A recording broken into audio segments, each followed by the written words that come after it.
it all. Okay, so we're live. And hello, everybody. I'm so excited to welcome you. I'm Peter Goldstein, founder of We Did It Health and Hippocrates Table. And we are so excited to launch our first keynote event for our Thrive and Inspire series. So we're Thrive and Inspire through the holidays.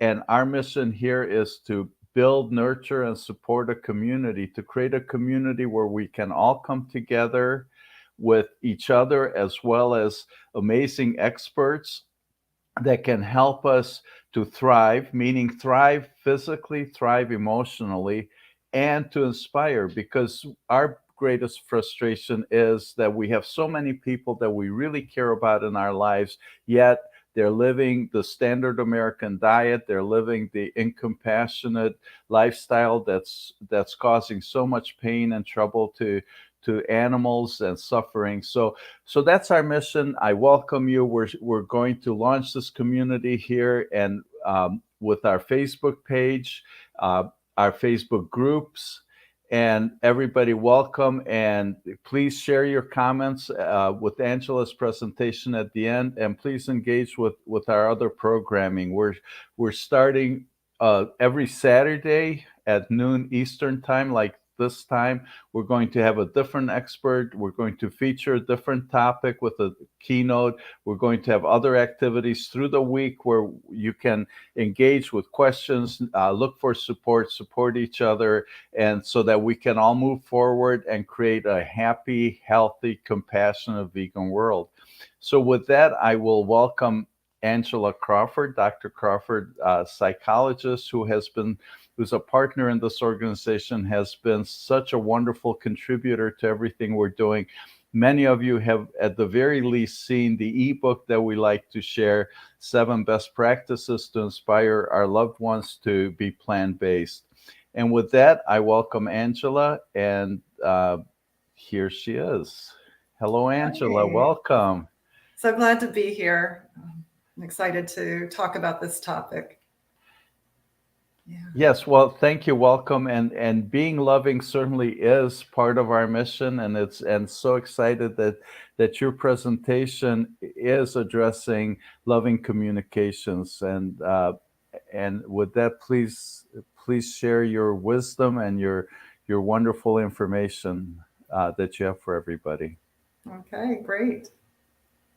So, And then we will move over into the view with your slides. awesome. Great. Well, welcome everybody. I'm so glad to be here and really kicking off this whole series about Thrive and Inspire through the holidays and beyond.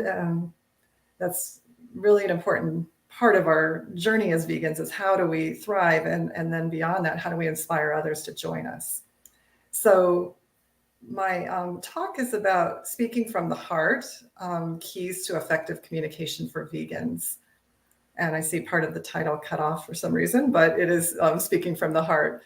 And you'll get to see more of what I mean by that as we get further into the talk. So let me just dive in a little bit here. I want to invite you to think about a few scenarios and see if you relate to any of them.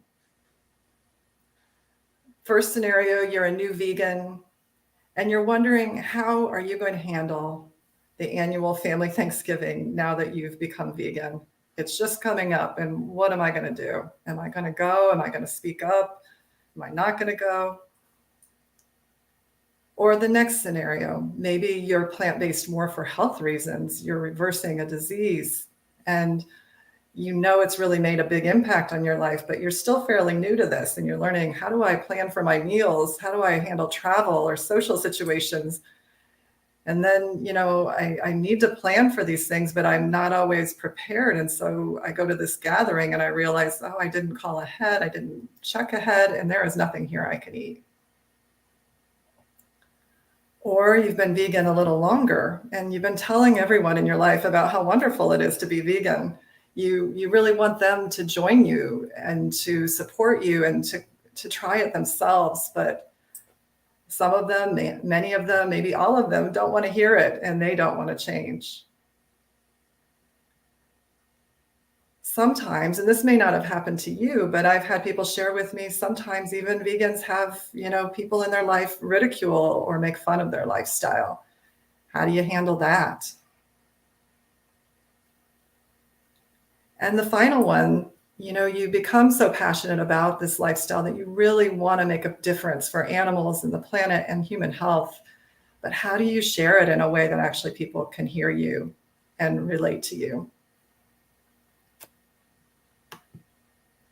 These scenarios are some of the challenges we face as vegans. And so they're part of why communication skills really matter for us as vegans and plant-based eaters. So we're going to talk about that in more depth, why communication really matters, healthy communication. What are the stages on our vegan journey? What are challenges that we might face as vegans in our communication? And then getting into what are some of the keys for more effective communication. And you'll find that speaking from the heart is really about creating a space for true connection and true transformation. So first, a little bit about me to know a little of my background. Some of you that are posting, I already know, and I'm so happy you're all here. Others may not have met me yet. I'm a psychologist. I've been practicing for about 25 years now. And I have a lot of background in working with stress, trauma, and medical issues. And some of my passions have been about helping people really transform their life and really discover what is truly possible beyond what they ever thought. Also, I have a background in health or medical psychology. So helping people make lifestyle changes that are truly healthy. That's another passion of mine. However, in spite of those interests, my own eating patterns were not very healthy for much of my life until about 16 years ago in December, I went vegetarian. It was for ethical reasons. I learned about from a program on PBS how workers in meat processing plants were treated, that they had a lot of injuries, that many were immigrants and disempowered, not really having a voice. And, I really realized that I didn't feel good about eating animal products once I understood more what the whole process was. So just learning about the workers opened my eyes and made me more open to then learning about the animals. And just, I kept reading everything I could. I, learned to cook. I had not been a cook before then. And I found that I really enjoyed it. And it opened up some new paths for me, becoming healthier. And just a whole journey of learning so much about how our food choices and other buying choices affect, so much, from our environment to all sentient beings to our own health and survival as humans. And a few years ago, I just really knew I had to take that journey further and become vegan. And when I was vegetarian, the choice was more a personal choice. It was more really for my own my own values, I guess, living in a way that I felt good about. But when I became vegan, I knew it went beyond that. I knew that I really cared about helping, beyond myself. And so that's part of what made me be committed to being vegan through all the challenges, was that I knew there was a larger impact, that I cared about this beautiful planet. I care about the animals, and I really care about humans being healthier. And also mental health is greatly affected by what we eat. And that's certainly a passion for me as well. So I went on to get certifications in the plant-based nutrition through T. Colin Campbell Institute, and also went to Main Street Vegan Academy, which was really awesome. And just became passionate about how do I help empower people to thrive emotionally with a vegan lifestyle through all the stages of that lifestyle. And I'm now offering coaching and different educational programs to support people. As Peter mentioned, I also authored the ebook that you might have received if you're part of this We Did It community, called 7 Best Practices to Inspire Your Loved Ones to Go Plant-Based. And if you don't have it, I know we'll share at the end, how you can join in the community, and then you will receive a free complimentary copy of that ebook. And I'm also working on research for a book about the transformational impact of a vegan lifestyle on mind, body, and spirit. So with all that, this topic of communication and how do we thrive as vegans is really, dear to my heart. And so getting into a little bit of why do communication skills matter? We are literally wired to connect with others. And as you may know, relationships, are often the source of both our deepest fulfillment and our greatest stress. Think about your own relationships and how they affect you, how much joy you have when things are going well, and how much pain there is when there's disconnect or discord or fighting.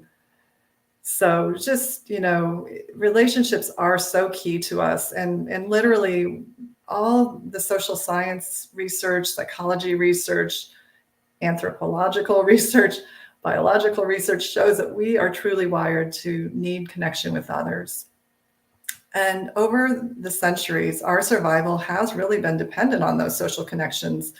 And in times past, maybe even much more so than now, when you think about ancient times and how, your family or your tribe was so important to be able to survive in those more vulnerable times. So a fear of being rejected by the people we love is deeply ingrained in us. So even those of us that are more confident, that fear can still lurk underneath at some deep level because it's just really deep in the human psyche.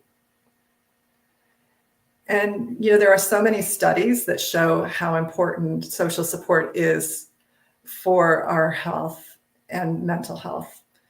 In fact, a lot of studies have shown that loneliness and isolation can have a more negative impact on our well-being, health-wise and emotionally, than so many other factors. In fact, for our health, loneliness and isolation can have a more negative impact than even cigarette smoking in terms of longevity and in terms of, other health measures.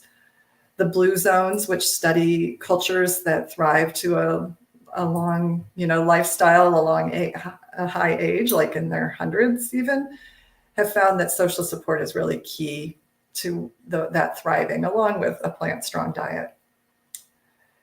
So we as vegans have unique challenges with communication. In addition to the idea that we're human and we need connection, we also have this challenge of being different, being the one on the outside sometimes, or living a lifestyle that's very different than those in our family, our friends, our peers. And keeping in mind too, that social challenges are one of the biggest reasons why people who don't stay vegan report that they didn't stay vegan is, dealing with isolation or lack of support. So just being aware of how important it is for us as vegans, both to survive and, if we want to inspire, to know how to communicate effectively. So we may be in different stages on our vegan journey. As I think about me when I was a new vegetarian and even a new vegan, it really was first about sort of survival. How do I just get started here? How do I, handle the fact that now I'm different from the people around me? And how do I handle social situations? How do I handle, the disturbing information I've learned about animal agriculture? And how that is affecting me emotionally. So there's a lot of new things that we're learning when we're new on our vegan journey. And that affects, how we communicate. And there's communication challenges we have to learn to master. And then as we're continuing on our vegan lifestyle, we find, how do we sustain it and stick to our vegan lifestyle when we might have adversity, lack of vegan options, people who don't support us, inconvenience, our emotional reactions, all of these different things that we need to learn how to handle so that we can stay true to what we really want to do and not get derailed by those challenges. Then there's communication as we're more in the thriving stage. How do we share the joy of this vegan lifestyle with others? Because truly, once we learn to work through some of the difficulties, it can be a really joyful way of living. I know in my research with vegans, where I've interviewed them, so many report changes in mind, body, and spirit of just feeling more true to themselves, feeling more peaceful. So just really taking in that, as this thriving vegan, we can build community, we can learn to communicate better with those in our life that may not be vegans, but could be allies to us. So that's another stage and where we have to learn how to communicate in effective ways. And then maybe you're at this stage where you really have wanted to inspire others. Not only sort of as I finally came to, not only is this just for you, but you want others to reap the benefits of healthier eating, and you also want to leave the planet in a much better state. So how do I inspire others in a way that's actually effective? That's one of the challenges with, when you want to inspire others.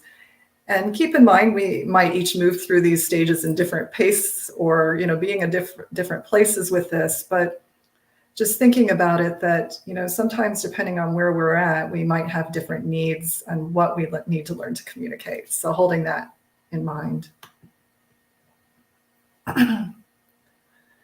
So, the different scenarios I raised earlier just really highlighted some of the challenges that we can face as vegans. And why do we face these challenges? What are some of the reasons for challenges, in our communication as vegans? So one of them is, as we are probably all aware, is that veganism is not yet embraced fully by society, even though it is so much more popular than it once was. And so many more people, are interested in it. It's still not the status quo. We're still in the minority. And there's still all these messages out there in the media and from, animal agriculture industry that are pretty dominant and affect people's perceptions about veganism and about diet. In addition, we also have social conditioning. We've all been raised that certain foods are comforting to us. Certain foods, make us feel good because grandmother made it or our mother made it or someone that we loved, or it's part of this culture that we grew up in. So this social conditioning can make people sort of defensive about, changing their eating patterns when we're trying to raise veganism with other people as an option. Not to mention food addictions and cravings, that many of us struggle with in our society that are made much worse by how readily available foods that are high in sugar, salt, and fat are just so available. Never in human history did we have so much food like that accessible to us. So, many of us are kind of addicted. And so again, another barrier when we're trying to talk about veganism to people is, no, don't take away my bacon, or whatever it is they're addicted to. And that leads into carnism, which many of us in the vegan world have heard this term. It was coined by Dr. Melanie Joy, who wrote the book, Why We Love Dogs, Eat Pigs, and Wear Cows. And, she really, through her research, showed that there's this invisible belief system that dominates our culture that, basically the belief that certain animals are okay to eat. So even though we love dogs and cats and they're like our family, other animals are not as worthy of consideration. They're just, it's ethical and appropriate to eat them. And it's so ingrained in our culture that it's hard sometimes for people, until they make that breakthrough that leads them to veganism, it's hard for them to even hear our message. And so understanding about carnism is really key to, helping us be more understanding and maybe less frustrated about why sometimes people are slow to join us on this journey. And also why maybe it took us a while to wake up to what we've come to realize about animal agriculture. So a few other points are the ones I just raised are really why other people have a hard time hearing us about veganism or might be defensive with us about veganism. But we also have our own challenges. If we feel traumatized by what we've learned about animal agriculture, that's going to affect how we communicate. And, we may communicate in a more reactive, way that is not as likely to have other people be able to hear us. So having support to deal with our own feelings about that is really important. And there are many support groups and other resources to help you with that. But just keeping in mind, it's really important to work through our own feelings about that in order to ultimately be better able to reach others and share about it with others. And I think we also sometimes forget that change is a process. Most of us didn't change overnight, but even if we did, for most people, that's not how it happens. So just really being aware that, sort of as we talked about this summer in the summit, the stages of change model, that change is a journey and people change at their own pace. And so recognizing you might plant seeds that help that person on their journey, even if they don't change immediately. So we're going to dive a little bit now into what are some of the keys for effective communication. How do we effectively communicate through those different scenarios that I raised earlier, from starting out as a new vegan to how do we sustain our vegan lifestyle to eventually, hopefully, thriving and inspiring. And as I'm diving into that in more detail, I want to invite you to reflect on these questions, because these are important for any communication. When we are sharing tools for communicating, it's really going to matter who is it that you're wanting to communicate with in that particular situation. What are your intentions or hopes for the conversation? What's the message you want to express? And what impact do you hope to have? These things are key because obviously how we communicate with a client is going to be different than how we communicate with a family member. How we communicate with someone who's open to the vegan message is going to be different from how we communicate with someone who is not receptive. So just those questions are good ones to hold, in whatever conversation you're having, and keep those in mind as I go through some of the foundational ideas that can help. And keep in mind, the things that I'm going to be sharing today are more general in that they are foundational mindsets that can help with any situation. That you can, they're ways of orienting to how we communicate that can help you have a heartful approach.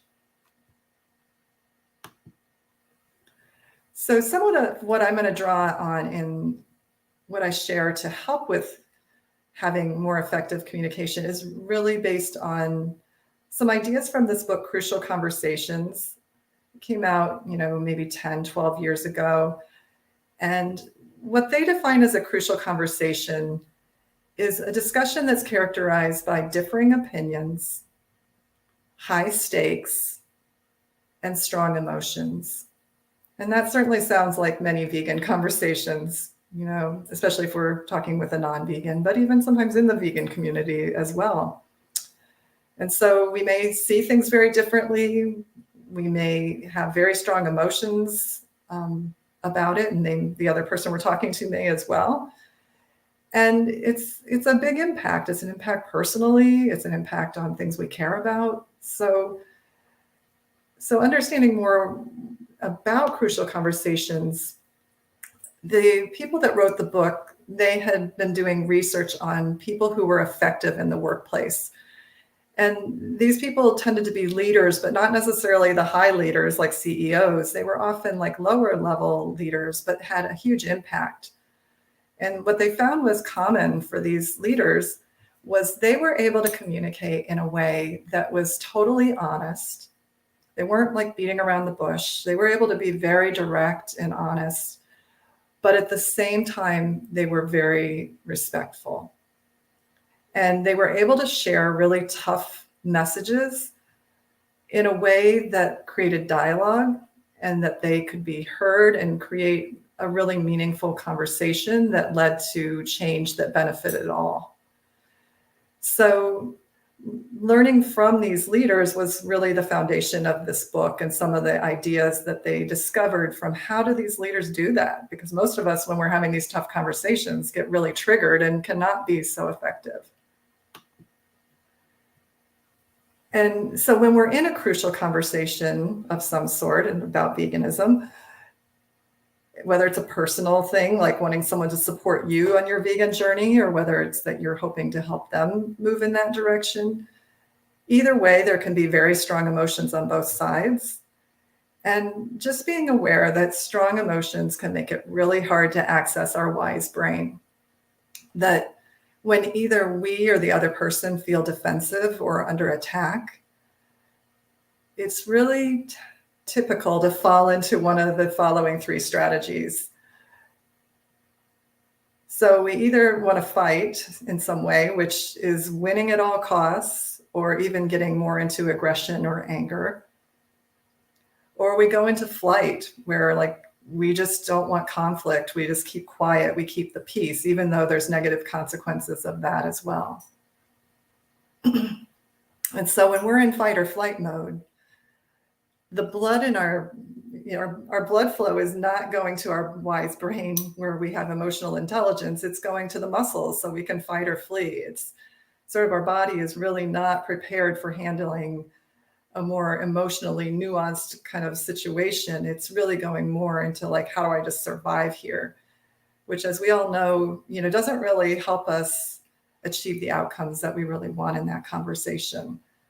And if we're in fight or flight mode, or we've triggered the other person and they're in fight or flight mode, it's really unlikely that a meaningful conversation is going to happen. And it's really even more unlikely that any kind of learning or transformation or change is going to happen. We need to have ways to kind of shift out of fight or flight mode back into our wise brain. And before you're saying like, well, this all sounds good, I think I'll give this book to so-and-so who really needs to change, because we all want to change the people in our lives. I had many clients that when I would go over the ideas from this book with them, they would be like, oh, this would be perfect for my partner. And maybe it would be, but it has to start with us. And the really cool thing is that, fight or flight mode is contagious. And so is being in more of our wise brain mode. When we can shift into our more emotionally intelligent self and how we're communicating, we can help the other person shift to and create a more helpful and meaningful dialogue. So just keeping aware that our change really can have an influence. So the questions that they suggest in Crucial Conversations that you connect with, and these questions can help you get back in touch with your intentions and your wise brain. And when I say heart, it doesn't always mean love. You can apply this with people you don't even like. It's more your own heart, your own intentions, and maybe your greater love for the world and the world you want to see. And yes, if you love the person, connect with that too. But it's really connecting with your wisest, most heartful self, the you that can integrate your mind, body, spirit together in what you're saying, and not just be acting out of, sort of that fight, flight reaction. And so some questions that help you shift out of fight or flight and into this more reflective state are, what do I really want here in this situation? And you really, you might journal about it if you're going to have a conversation with someone later. What do I want here? And if you don't have time to journal, these are questions you can write on an index card and, have them with you to reflect on either in the moment or afterwards to help you get into that more wise brain. So what do I want here in this situation? What do I want for myself? What do I want for the other person? And what do I want for the relationship? And really getting in touch with, what is it I'm wanting to accomplish here? What matters to me here? Maybe I want to, be understood and hopefully also let them know that I care about them as well. Maybe I want to plant a seed in a way that lets them really think about it and not close down in defensiveness. So thinking about, what is it I really want here? And then once you know what you want, how would I express myself if I really want these results? Often the way we're expressing ourselves is not, in alignment with what we truly want, or we haven't even gotten in touch with what we truly want. So using those questions as a foundation, those questions take some complexity, and so it really shifts us out of fight or flight and lets our brain know, okay, this is something for my emotional intelligence system to handle, and we kind of shift out of that reactive mode. Realizing that when we feel calmer, we create more safety for others. And there's a quote in Crucial Conversations: when it's safe, you can say anything. What they found is when people felt comfortable and safe, there could be the most difficult conversations, and people could actually engage and be curious and benefit. When one person isn't feeling safe, really nothing can happen until that safety is restored. It's very challenging to accomplish a lot. And I realized, before I had really read this book or books like this, I'd been aware of when I didn't feel safe in a conversation, that I felt defensive. I hadn't really thought so much about the other person and the fact that if they're feeling defensive or arguing or shutting down, it's actually an indicator they're not feeling safe. And by reframing it in that way, it gave me more understanding that, okay, they're human too, and they're not feeling safe. They're afraid I'm rejecting them or judging them, even if that's not my intention. Or maybe I've pushed a button that I didn't realize. It's not that I'm doing anything wrong per se, but I've just, without knowing it, pushed their vulnerability button. So realizing that creating safety in a communication is really key to being able to actually have an impact and reach, the goals you have for the conversation.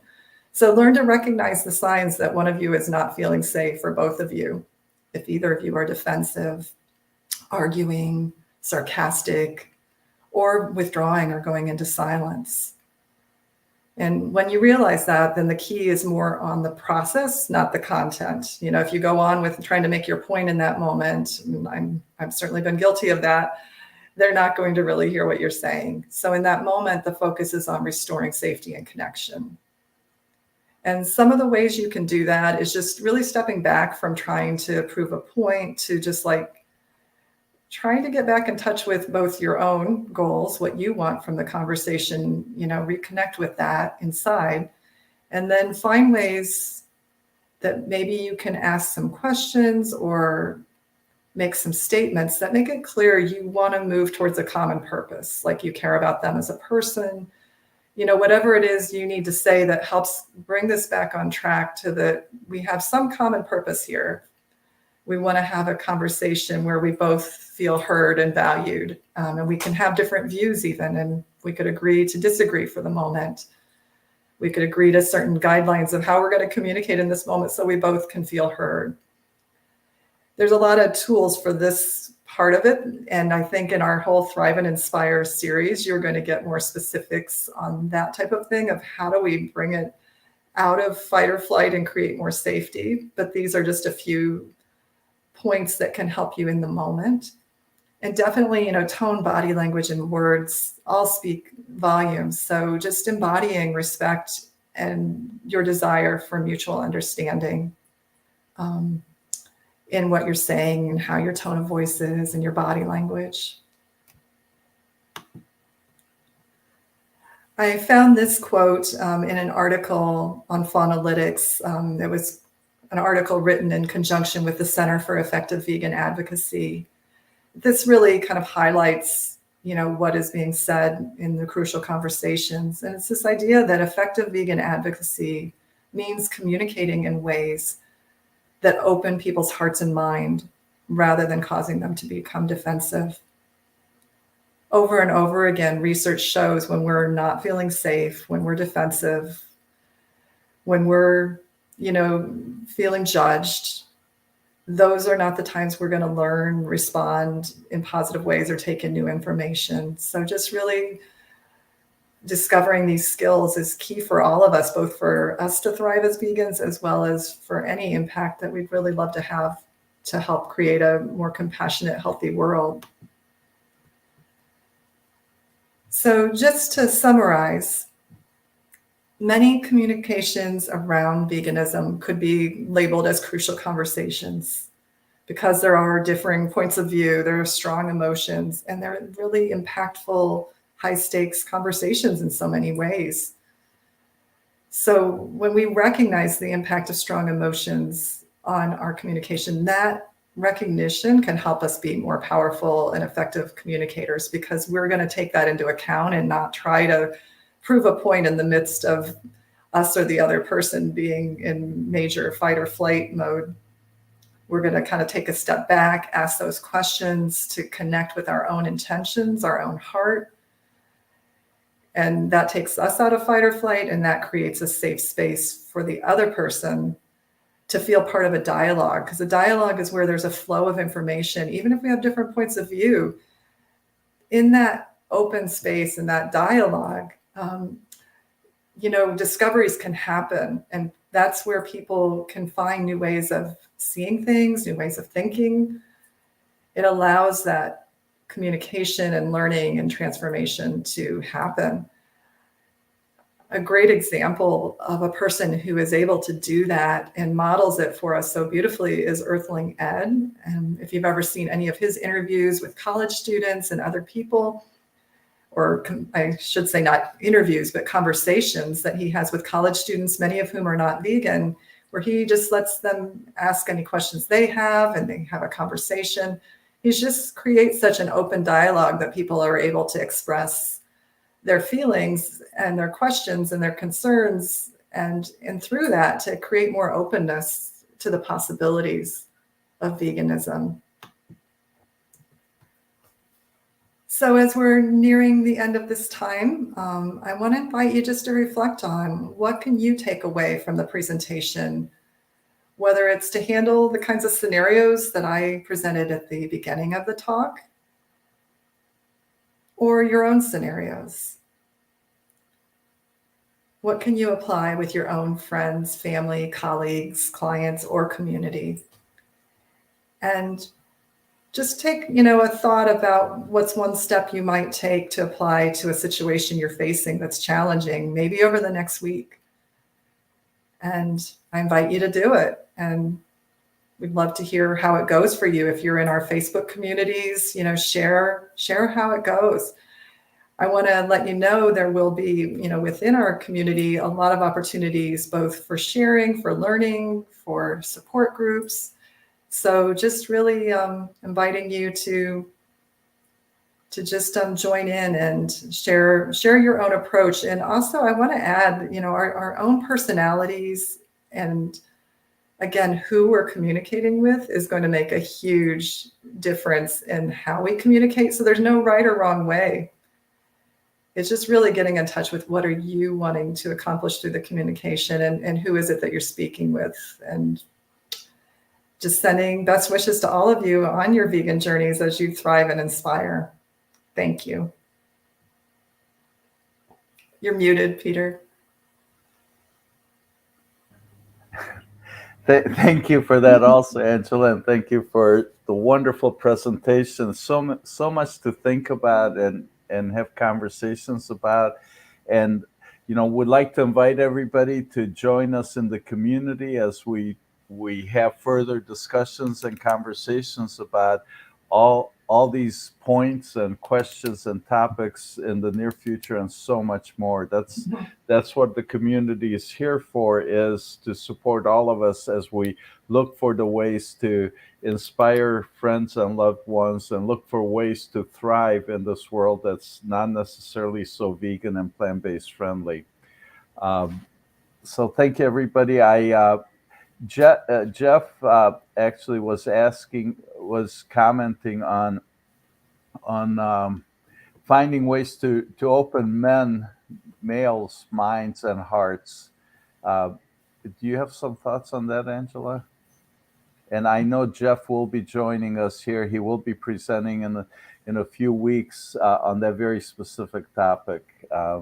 He's Mr. Clean Machine Online, and he's a bodybuilder, and he's an amazing masculine energy in this space. Yes. And, I will really look forward to his talk, because I think he will have things to teach all of us about working with men specifically and how to open their hearts and minds. So I do feel that he is probably an expert in that piece, having been vegan for so long and working with men in his work.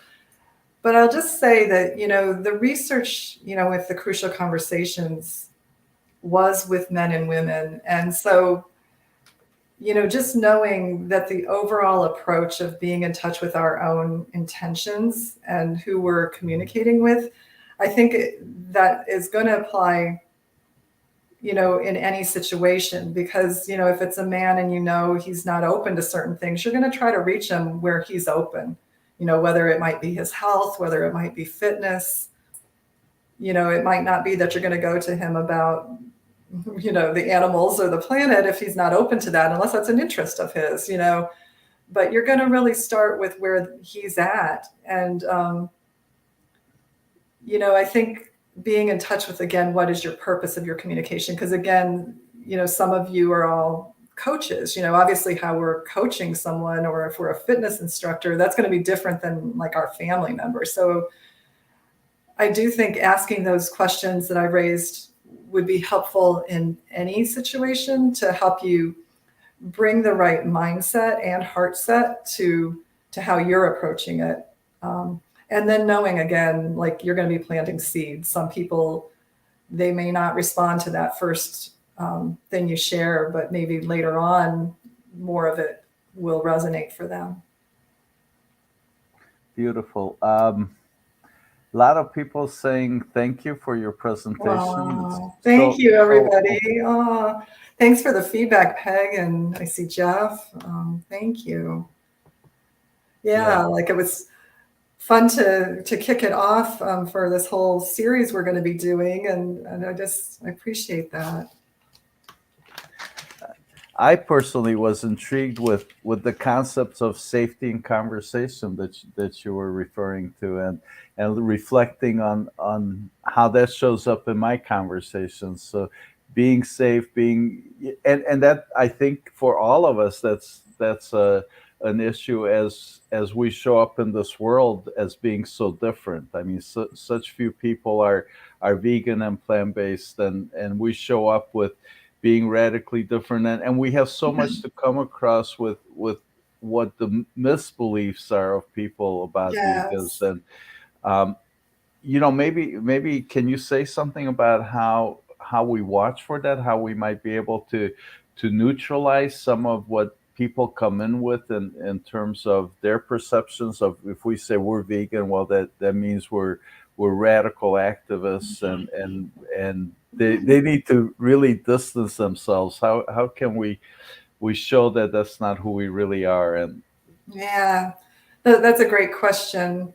I was just reflecting, this whole thing of whether we feel safe or not, it obviously goes both ways. I was just thinking of a conversation I had with a friend not long ago who, something she said about animal agriculture kind of set off one of my triggers. And I found, she, I would think, was sort of glorifying humane animal agriculture. And I found myself getting a bit triggered. We'd had a really nice conversation up till then. And then I think I went into one feeling sort of like the outsider vegan in that moment and kind of on the defensive. And I found myself kind of going off on this tangent about all these things about animal agriculture.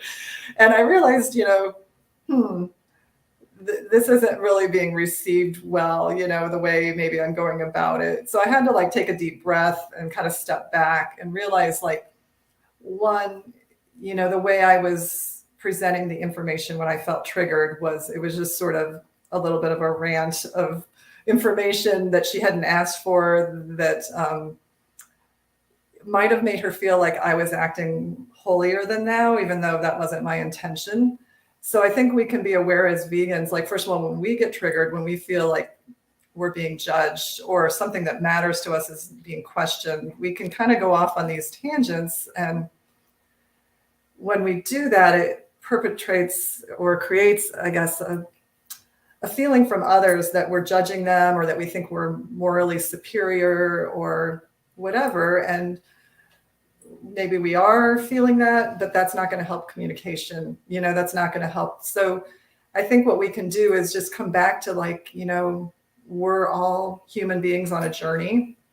None of us were vegan from birth unless we were blessed to have parents that raised us that way. And, vegans can relate to others as pre-vegans and or vegan allies rather than, as us versus them. And by having that approach and how we relate, I think it's going to create a sense of lessen that sense of us judging them that maybe they sometimes feel that leads to their defensiveness. So those are a few suggestions I would have.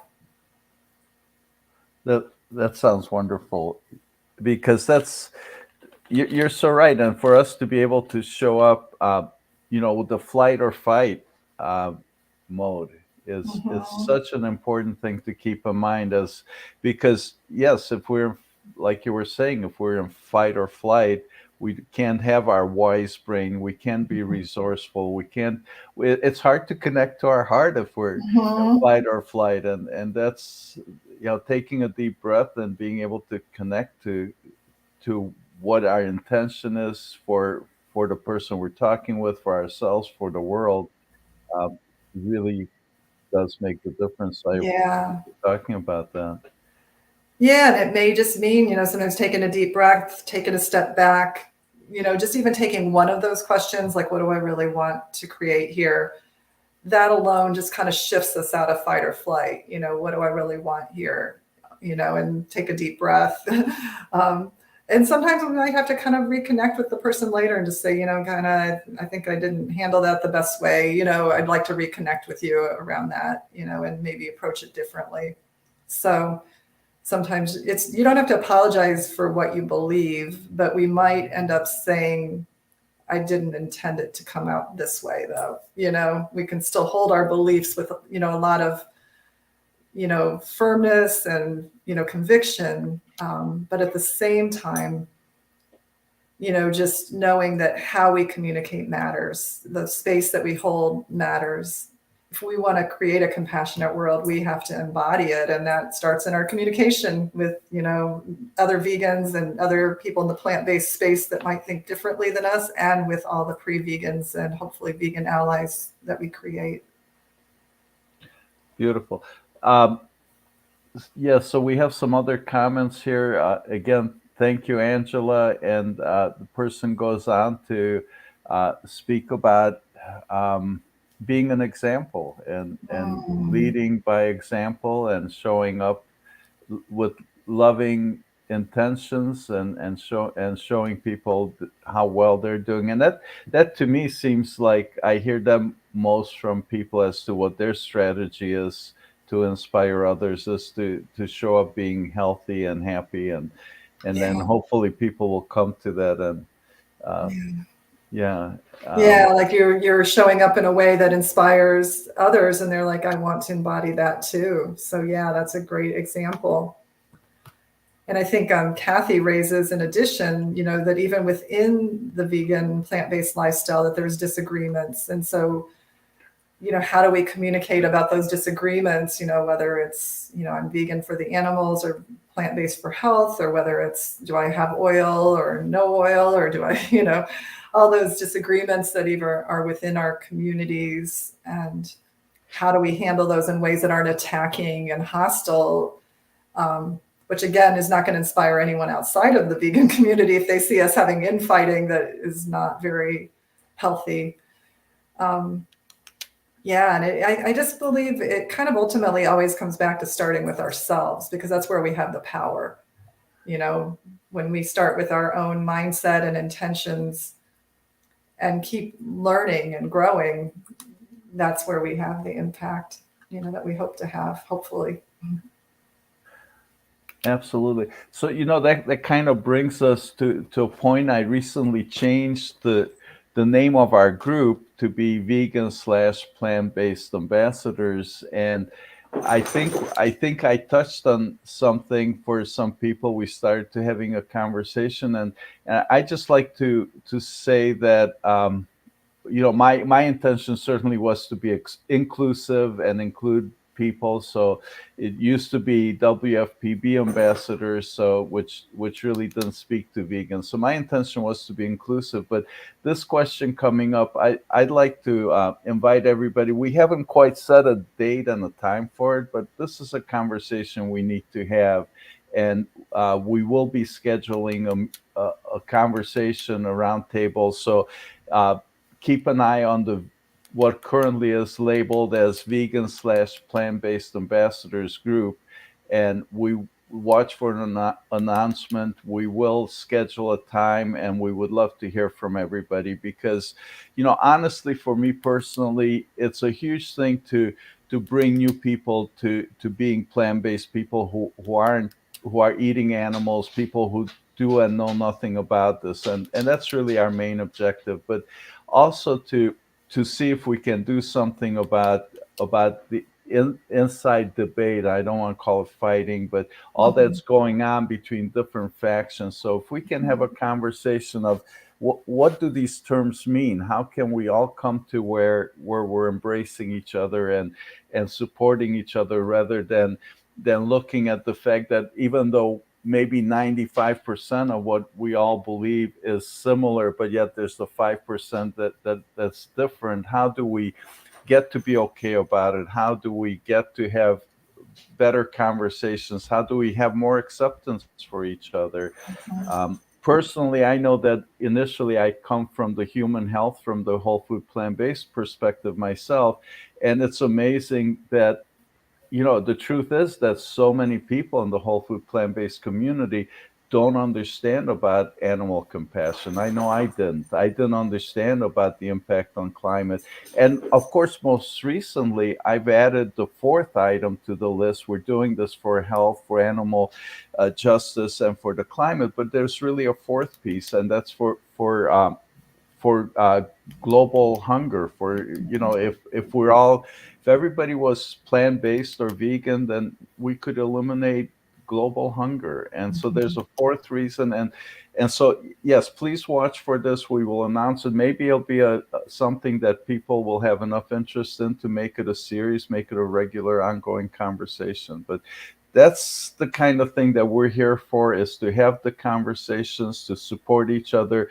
And really, it's obviously we don't have the answers. If we had the answers that after 75 years of veganism and whole food plant-based lifestyles and all these doctors and all these amazing leaders, after 75 years, you would think that we would have a vegan world, a plant-based world. But the fact is that I don't know, maybe 5% of the world is vegan, and 1 or 2% maybe whole food plant-based, and there and that's our mission. So our mission here is to figure out what it is, what's the conversation, what is it that we can do to make a change in that, to be able to have that formula. We're all ambassadors, we're all passionate about whatever aspects we're coming at it from, and I think eventually we all see all four aspects, all four reasons for being vegan and plant-based.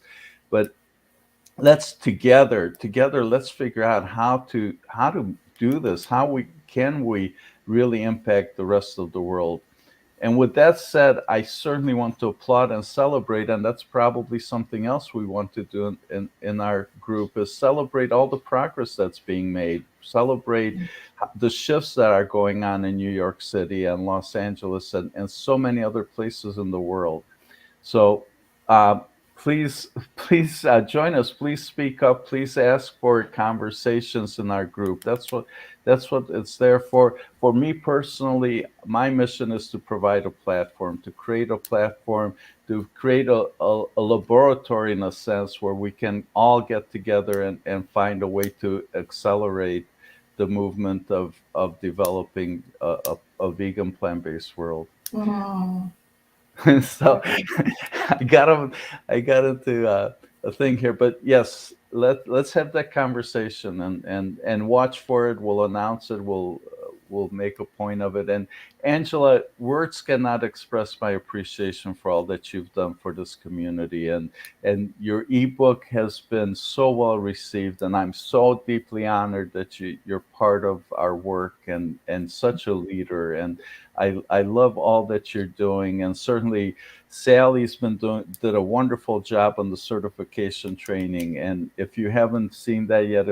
if you're not certified, it's such a worthy investment to go through it. So based on Angela's work and with Sally's help, um, we're looking to make a difference, and we need everybody to be part of this and everybody to contribute your voice, and let's figure this out. I mean, it's just crazy to watch people we care about be so unhealthy, and animals suffering and everything else. So um I got carried away a little bit, but Yeah. And thanks everybody for all your, great comments and questions. Thank you so much. yes. Thank you everybody for being here. And I would like to add, as I guess we're running out of time here, is that this is becoming a regular thing. So every Saturday at noon Eastern time, we hope to make this a permanent feature. We're lining up an amazing lineup for our future speakers. We've got Dr. Lee Edinger talking about, he's a pediatrician, an MD, talking about children and families, and Jeff Palmer about the masculine approach. We got Dr. Akil Tehar, Cindy Thompson, and of course, Dr. Silas Rao. He's going to be one of our speakers. So stay tuned. We have some wonderful speakers coming up every Saturday, 12 o'clock Eastern. And Angela, I'm so honored that you helped kick this off for us. So thank you. Yeah. Well, thank you, everybody. Thank you, everybody. Namaste, vegan. Have a wonderful weekend. Bye-bye. Bye.